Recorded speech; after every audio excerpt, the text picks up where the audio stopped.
Piece টাইমে জমি দেওয়ার দায়িত্ব পশ্চিমবঙ্গ সরকারের। যদি এটা ওয়ার টাইম হতো তাহলে Indian military doesn't require anybody's permission.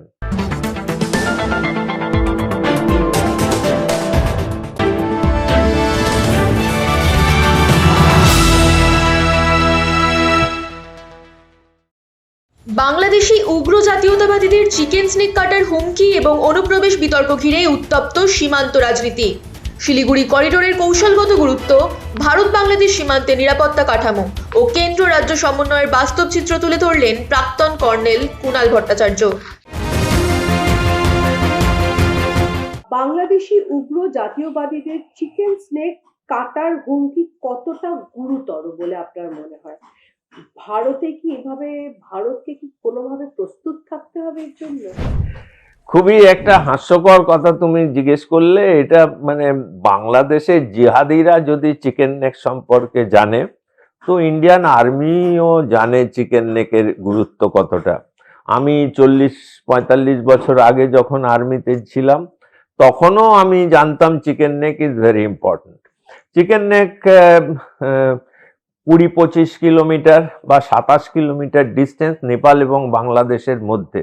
সেখান দিয়ে দুটো রেলওয়ে লাইন গেছে, একটা বিহার থেকে গেছে শিলিগুড়ি আর একটা কলকাতা থেকে গেছে শিলিগুড়ি, এবং সেই রকম দুটো ন্যাশনাল হাইওয়ে, একটা বিহারের মধ্যে দিয়ে পাটনা দিয়ে শিলিগুড়ি গেছে, আর একটা আমরা জানি যে আমাদের ন্যাশনাল হাইওয়ে কলকাতা শিলিগুড়ি একটা রাস্তা আছে। সুতরাং দুটো রেলওয়ে লাইন এবং দুটো মেন ন্যাশনাল হাইওয়ে ওই 27 কিলোমিটার জায়গার মধ্যে দিয়ে আছে। এবং সেটা শুধু 7 সিস্টার্স নয়, that depends on Bhutan also, that depends on Sikkim also. সুতরাং দিস ইজ ভেরি ইম্পর্টেন্ট। আমি তোমাদের দর্শকদের অ্যাসিওর করছি যে India is fully prepared to defend that chicken neck, কারণ এটা নোন থ্রেট। এবং অ্যাসিওর আমার যতটা ধারণা যে it is one of the most secured corridor of not in India but in whole Asia, এটা প্রোটেক্টেড। সুতরাং আমরা কোনো রকমভাবেই এইসব গল্পে বিশ্বাস করি না, এগুলো বাজারে চালু করার ঘটনা। Indian army is capable and defending chicken neck.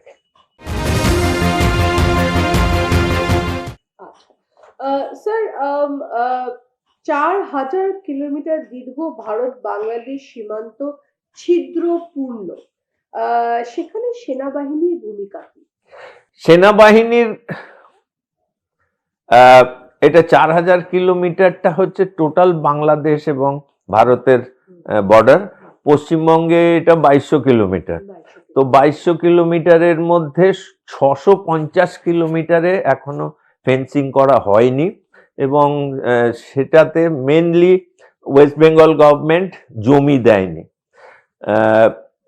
এই জমি অনেক দিন সেন্ট্রাল গভর্নমেন্ট চেয়েছে ফেন্সিং করার জন্যে, সেন্ট্রাল গভর্নমেন্ট টাকা বরাদ্দ করেছেন, কিন্তু পিস টাইমে জমি দেওয়ার দায়িত্ব পশ্চিমবঙ্গ সরকারের। যদি এটা ওয়ার টাইম হতো তাহলে Indian military doesn't require anybody's permission. In operation যখন যদি সেই রকম গুরুত্বপূর্ণ হয়, তাহলে যে কোনো জায়গা, যে কোনো ইনস্টিটিউশন, যে কোনো জমি কনস্টিটিউশনে বলছে যে Indian army can take over, কিন্তু সেই রকম আমরা এখানে করতে পারি না, কারণ এখন এটা যুদ্ধজনক পরিস্থিতি নয়। এখন ভারতের এই যে বর্ডারটা, এর জন্য border security force is responsible, BSF যেটাকে বলি। এখন এটা আর্মির ডিউটি নয় বর্ডার সীমান্ত গার্ড দেওয়া। যেরকম কাশ্মীরে আছে ITBP, Indo Tibetan border police, যে কাশ্মীরে আমাদের যেসব বর্ডার আছে সেগুলোতে আইটিবিএফ আছে, সেখানেও বিএসএফ আছে। সুতরাং army's responsibility is not to guard the border. সেই জন্যে এটা বিএসএফ এর কাজ। BSF comes under home ministry, এবং that comes under home ministry, মানে অমিত শাহ ইত্যাদি ব্যাপারে।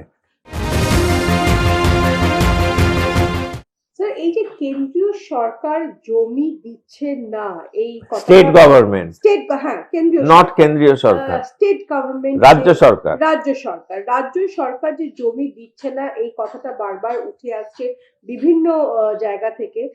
কিন্তু আমার প্রশ্ন হচ্ছে যে আন্তর্জাতিক সীমান্তে জমির জন্য কি রাজ্যের অনুমতি নেওয়া আইনত দরকার? আমি তোমাকে এইমাত্র বললাম যে পিস টাইম যদি রিকোয়ারমেন্ট হয়, it is not emergency situation. বাংলাদেশের সঙ্গে ভারতের কোনো যুদ্ধ শুরু হয়নি, তখন এইটার দরকার লাগবে না। কিন্তু নর্মাল পিস টাইমে জমি দেওয়ার অধিকার হচ্ছে স্টেট গভর্নমেন্টের, এবং যদি একটা কোনো ক্যান্টনমেন্ট বা মিলিটারি ইনস্টলেশন বসানো হয় বা বানানোর দরকার হয়, তাহলে স্টেট গভর্নমেন্ট সেই জায়গা দেবে। এটাই হচ্ছে রুলস। সীমান্ত সুরক্ষার প্রশ্নে নীতি স্পষ্ট নয়, দায়িত্ব পালনে ঢিলেমি রয়েছে, নাগরিকত্ব বিভ্রান্তি ও পুলিশের নিষ্ক্রিয়তায় নিরাপত্তা ঝুঁকি বাড়াচ্ছে। 2026 নির্বাচন কি মূলত বাংলাদেশ থেকে অনুপ্রবেশ ইস্যুতেই লড়া হচ্ছে? এ ব্যাপারে আপনি কি বলতে চান? রাদার ব্যাপক অনুপ্রবেশ কি সত্যি হচ্ছে? এ ব্যাপারে আপনার কি মতামত? মেন হচ্ছে এসআইআর ইজ ভেরি ইম্পর্টেন্ট। আমাদের যারা ভোট দিতে চায় বা ভোট দেয় তারা ভারতীয় নাগরিক হওয়া উচিত। এটা সারা পৃথিবীতে আছে, এটা কোনো নতুন কথা নয়। একটা বিদেশের কোনো লোক এসে আমাদের দেশে কেন ভোট দেবে? সে অনুপ্রবেশকারী, এবং ইভেন আমরা জানি মতুয়াদের নাগরিকত্ব, মতুয়াদের অনেক লোকের নাম বাদ গেছে এসআইআরে, কারণ মতুয়াদের সিটিজেনশিপ নেই। এটা কিছু একটা গন্ডগোল আছে। আমরা সিএএ চালু করা হয়েছে সেই মতুয়াদের সিটিজেনশিপ দেওয়ার জন্য। এখন সিটিজেনশিপ যদি তার না থাকে তাহলে সে কি করে ভোট দিতে পারবে? সুতরাং আমরা এটা চাইছি যে এসআইআরটা হচ্ছে একটা স্বচ্ছ ভোটার তালিকা তৈরি করার, যারা মারা গেছে বা যাদের নাম দু জায়গাতে আছে, ধরো অন্য জায়গায় কাজ করছে, সেখান থেকে যেরকম দেব কাহানি বেরোচ্ছে নেটেতে, সে 2002-তে পশ্চিমবঙ্গের ভোটার ছিল না, সে বম্বেতে থাকতো, সে এখন এসেছে এবং সেই জন্যে তার নাম 2002-এ ছিল না বলে তাকে কোর্টে ডাকা হয়েছে, এনকোয়ারিতে ডাকা হয়েছে। আমাদের নোবেল লরিয়েট অমর্ত্য সেন, তাকে ডাকা হয়েছে। একটা বাজারে খবর যে অমর্ত্য সেন নোবেল লরিয়েট, তাকে ডাকা হচ্ছে, তার সিটিজেনশিপ চেক করা হচ্ছে। সিটিজেনশিপের সঙ্গে এসআইআর এর কোনো সম্পর্ক নেই। কিন্তু এটা ঘটনা যে তুমি সিটিজেন না হলে তুমি ভোট দেওয়ারও অধিকার নেই। অমর্ত্য সেনের মায়ের সঙ্গে তার বয়সের ডিফারেন্স 15 বছরের কম, সুতরাং সেই ক্লজেতে তাকে ডাকা হয়েছে। তার মায়ের যদি প্রমাণ, যা what ever is the rules, সেইভাবে প্রমাণ করেন, যে বলা যায় যে তিনি 12 বছর, 13 বছর, 14 বছরে অমর্ত্য সেন হয়েছেন, তাহলে ইট উইল বি অ্যাকসেপ্টেড। কিন্তু যে ক্রাইটেরিয়াটা দেওয়া হয়েছে 15 বছরে, বা বাবার সঙ্গে যদি 60 বছরের বেশি বয়সের ডিফারেন্স থাকে, তাহলে তাকে ডাকা হবে। এটা একদম সাধারণ ব্যাপার। আর একটা জিনিস আমি বলতে চাই যে কাকলি ঘোষ দস্তিদার, তার মা এবং তার বোনেদের ডাকা হয়েছে, সেটা একটা বিশাল খবর, সব কাগজে বেরোচ্ছে। কাকলি ঘোষ দস্তিদার এমপি, নিশ্চয়ই মাননীয় এমপি, তার সম্পর্কে কোনো প্রবলেম নেই, কিন্তু তার মায়ের যে ইনুমারেশন ফর্ম, তাতে লেফট সাইডে বি কলামটা খালি রেখেছে, তিনি কিছু ভরেননি। তার বোনকে দেওয়া হয়েছে, সেখানে হোয়াইটনার ইউজ করা হয়েছে, বলাই হয়েছে যে সেখানে কোনো কাটিং চলবে না এবং হোয়াইটনার দিয়ে কোনো লেখা চলবে না, সেই জন্য তাদের ডাকা হয়েছে। নিশ্চয়ই এটা সলভ হয়ে যাবে।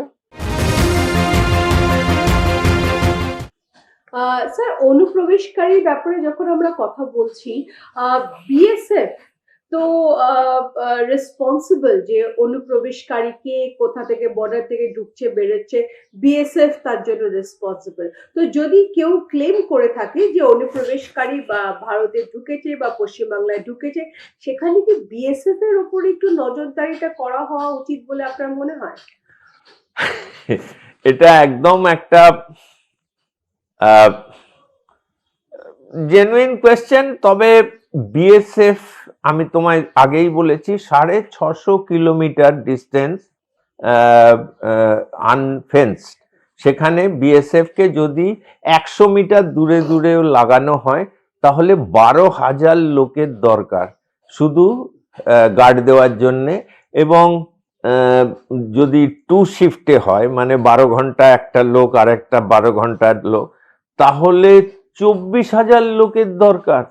24,000 লোকের স্ট্রেংথ আমাদের বিএসএফ এর নেই। সুতরাং এটা একটা হাস্যকর ব্যাপার। এটা ফেন্সিং না হলে আর রাতের অন্ধকারে জলের মধ্যে দিয়ে, আমি বলেছি ইছামতি নদী আছে, গঙ্গার কিছু জায়গা, সেখানে জমি ডাইরেকশন পাল্টে যায়, কারণ depending on high tide and low tide. সুতরাং বিএসএফ এর দ্বারা 100% চেকিং সম্ভব নয়। পুলিশও তার সঙ্গে ইনভলভ, এবং তারা ভেতরে যখন চলে আসছে, দেশের ভেতরে কলকাতায় বা অন্যান্য জায়গায়, সেখানে লোকাল পুলিশের রেসপন্সিবিলিটি হচ্ছে কারা অনুপ্রবেশকারী, কারা বাইরে থেকে এসছে তাদের ধরা। কিন্তু সেটা পুলিশের নন কোঅপারেশন আমরা দেখতে পাচ্ছি।